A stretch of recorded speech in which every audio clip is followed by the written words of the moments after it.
నమస్తే అందరికీ. నా పేరు సుమన్ ప్రభాస్. ముందుగా అందరికీ happy new year. Happy new year. ఇక్కడికి వచ్చిన మీడియా వాళ్ళందరికీ, ఆడియన్స్కి అందరికీ థ్యాంక్ యూ సో మచ్. మీరు అందరు వచ్చి మాకు ఇట్లా బూస్ట్ ఇస్తున్నందుకు.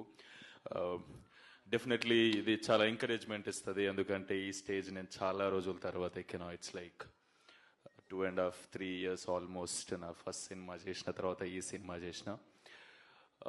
పాయింట్కి వచ్చేస్తే, గోదావరి గట్టు పైన, డెఫినెట్లీ గోదావరి గట్టు పైన అన్న పదం మనం వినంగానే మన అందరికి గుర్తొచ్చేది ఈస్ట్ వెస్ట్, ఈ గోదావరి ఏరియాలన్నీ.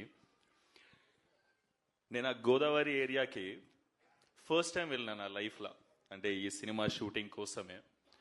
దానికి ముందు వరకు నాకు గోదావరి అంటే ఇప్పుడు కృష్ణా రివర్ ఎట్లా, గోదావరి రివర్ అట్లనే, సో ఇట్లా చాలా రివర్స్ ఉంటాయి కదా, అట్లా వన్ ఆఫ్ ద రివర్ ఏమో అనుకున్నా. సో ఈ షూటింగ్కి నేను ఫస్ట్ టైం పోయినప్పుడు తెలిసింది గోదావరి జస్ట్ రివర్ కాదు, అక్కడ కల్చర్ వేరే ఉంది, అది ఒక ఎమోషన్, ఆడ ఫీలింగ్ వేరే ఉంది. డెఫినెట్లీ అన్న. సో వాళ్ళు మాట్లాడే విధానాలు కానీ అంటే చాలా స్వీట్ అనిపిస్తుంది. ఇప్పుడు మనుషులు ఇందాక సుదర్శన్ అన్నట్టు ఎంత భోజనం పెడతారంటే, ఎంత మర్యాద చేస్తారంటే, ఏదో సూట్ కేసులో గుక్కినట్టు గుక్కేస్తారు మన కడుపులా. అది మనకే డౌట్ వస్తుంది, అది సూట్ కేసా కడుప అనేది. తిన్నాక లేచి నడవని కష్టమైతే అట్లా పెడతారు. నేను 4-5 కేజీలు పెరిగిన అడిగి పోయి ఈ భీమవరంలో ఉన్నప్పుడు. షూట్ చేసింది కూడా యాక్చువల్లీ మన ఈ వేల్పూర్, రేలంగి, అత్తిలి, ఇవన్నీ గోదావరి పారే ఏరియాలు అక్కడ సైడ్ ఏవైతే ఉన్నాయో అక్కడనే షూటింగ్ చేసినాం.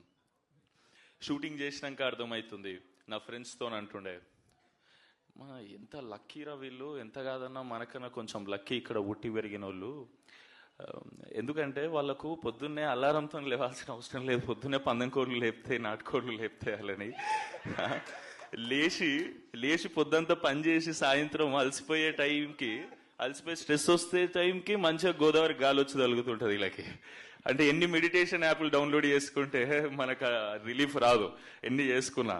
అక్కడ నువ్వు గోదావరి పక్కన నువ్వు అర్ధగంట అటు ఇటు నడిస్తే, నేను చెప్తున్నా కదా, ఏదో యూట్యూబ్లో గంట సేపు మెడిటేషన్ మ్యూజిక్ పెట్టుకొని అంత రిలీఫ్ దొరుకుతుంది, అంతకన్నా ఎక్కువ దొరుకుతుంది. డెఫినెట్లీ న్యాచురల్ ఏసీలో పుట్టి పెరిగారు వీళ్ళంతా. నేను అనుకునేటోని, అరే కేరళ పోతే మస్తు ఉంటుంది, వింటర్ సీజన్లో కేరళ పోతే మస్తు ఉంటుంది అని. కేరళ కన్నా చాలా చాలా బ్యూటిఫుల్ లొకేషన్స్ ఉన్నాయి మన గోదావరి ఏరియాలలో. అండ్ నేను పర్సనల్గా ఎక్స్పీరియన్స్ చేసిన. అంటే నేను దానికి ముందే ఒక 2 months బ్యాక్ కేరళ పోయి వచ్చిన. నాకు ఈడికి వచ్చినాక అరే ఇంత మంచి ఏరియా, ఇంత దగ్గరలో మన తెలుగు స్టేట్స్లో పెట్టుకొని నేను అంత దూరం ఎందుకు పోయినారా అనిపించింది. నా ఫ్రెండ్స్ని అందరిని వేసుకొని పోతే 50,000 ఖర్చు అయింది, వేరే విషయం. అంటే ఈడంటే మనదే కదా, దగ్గర ఉంటుంది, భాష సేమ్ ఉంటుంది. ఇవన్నీ చూసినాక సో ఇదంతా షూటింగ్ ఎంజాయ్ చేస్తున్నా అన్న వాళ్ళతోని. సో ఇలా నేచర్ని ఎంజాయ్ చేస్తున్నా. కానీ ఈ కథ నాకు చెప్పినప్పుడు కూడా ఇవంతా ఎంజాయ్ చేస్తున్నా, నేను వెనకకు పోయి ఒకసారి ఆలోచించుకునేటోని, స్టోరీ ఎట్లా ఓకే చేసిన నేను ఇది అని. నాకు చాలా స్టోరీస్ వింటున్నా. నేను ఈ సినిమాకు ముందుకు 80-85 కథలు విన్నా నేనైతే. అంటే ఏం చేయాలనో తెలియదు. అంటే నేను బ్లాక్ బస్టర్ కథలు కూడా ఇచ్చిపెట్టేసిన దాంట్లో, కానీ తెలీదు ఆ మూడ్కి అది తగ్గట్టు నేను పర్సనల్గా ఏం చేయాలని మనకంటూ పర్సనల్ థాట్ ఉంటుంది కదా. ఆ థాట్లో పోతుండే ఈ మనిషి వచ్చి, సుభాష్ చంద్ర అనే ఆయన వచ్చి నాకు ఈ గోదావరి గట్టు పైన అని కథ చెప్పిండు. సూపర్ ఎగ్జైట్ అయినా. అండ్ ఈ మనిషి గురించి నాకు ముందే తెలుసు. 100 షార్ట్ ఫిలిమ్స్ చేసి వీళ్ళు, అది మజాక్ కాదు. ఒక మనిషి యూట్యూబ్లో కంటెంట్ అందరికీ చెప్పాలని చెప్పి 100 షార్ట్ ఫిల్మ్స్ చేయడం అనేది అస్సలు మజాక్ కాదు. నేను వీళ్ళ షార్ట్ ఫిల్మ్స్ చూసి మేము కాలేజ్లో ఉన్నప్పుడు మేము ఇన్స్పైర్ అయ్యేటోళ్ళం.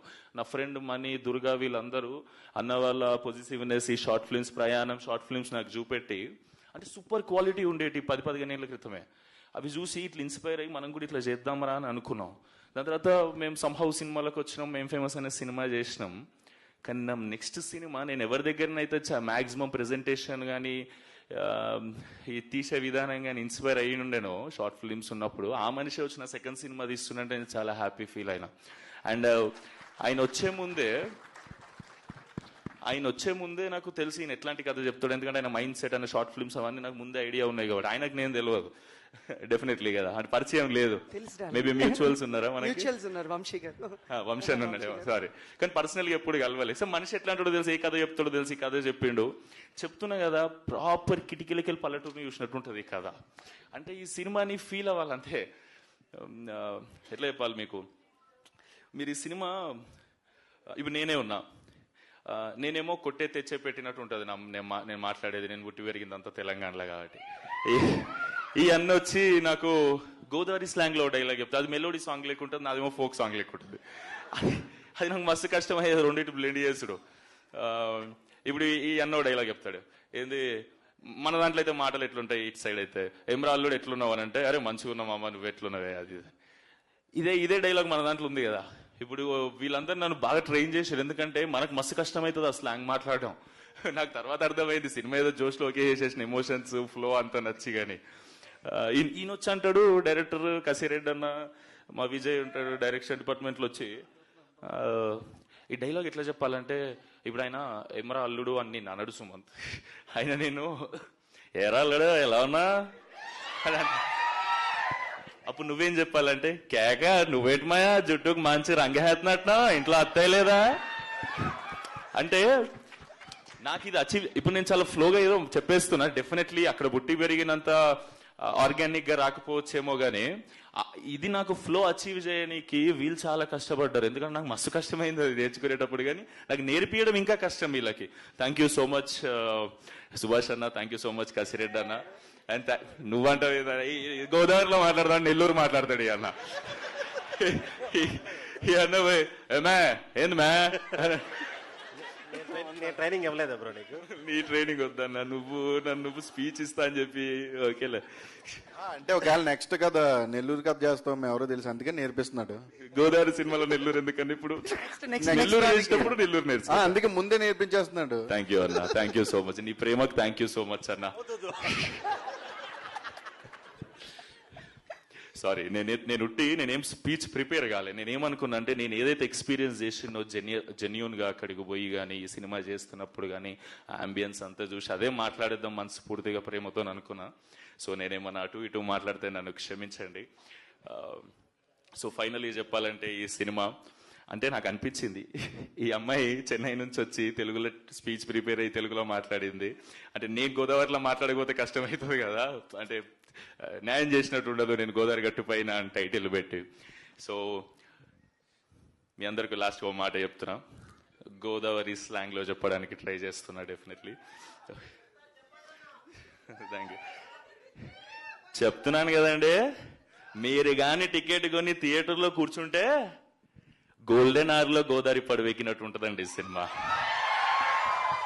మీరు చాలా ఎంజాయ్ చేస్తారు, సూపర్ గా ఎంజాయ్ చేస్తారు. కానీ ప్రామిసెస్ చెప్తున్నా, సమ్మర్ లో పోతే మాత్రం సహారా డెజర్ట్ ఫీలింగ్ ఇచ్చింది ఇది. అంటే నాకు అలవాట్లేదు, ఎప్పుడు పోయినా వింటర్ లో పోయినా షూట్లకు, లాస్ట్ షెడ్యూల్ ఒకటి సమ్మర్ లో అయినా అమ్మా వేరే లెక్కుండే. కానీ ఎంజాయ్ చేసినాం, మనుషుల ప్రేమ మనల్ని అవన్నీ మర్చిపోయేటట్టు చేస్తుంది. And thank you so much, and thank you so much నా ప్రొడ్యూసర్స్ కి, అభినవ్ అన్న, రెడ్ పపెట్ ప్రొడక్షన్ హౌస్, చాలా ప్యాషనెట్ ప్రొడ్యూసర్స్. పొలాల రేట్లు పెరిగినాయని ఎందుకు అవుతారన్నా ప్రొడ్యూసర్స్, నువ్వు గమ్మత్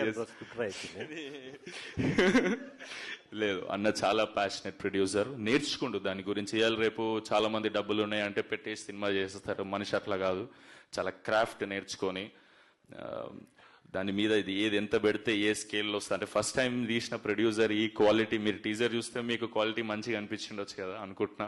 సో నేను సాటిస్ఫై అయినా, నా సెకండ్ సినిమా ఇట్లుంటే బాగుంటుందని. ఆ రేంజ్ లో తీసినందుకు థ్యాంక్ యూ సో మచ్.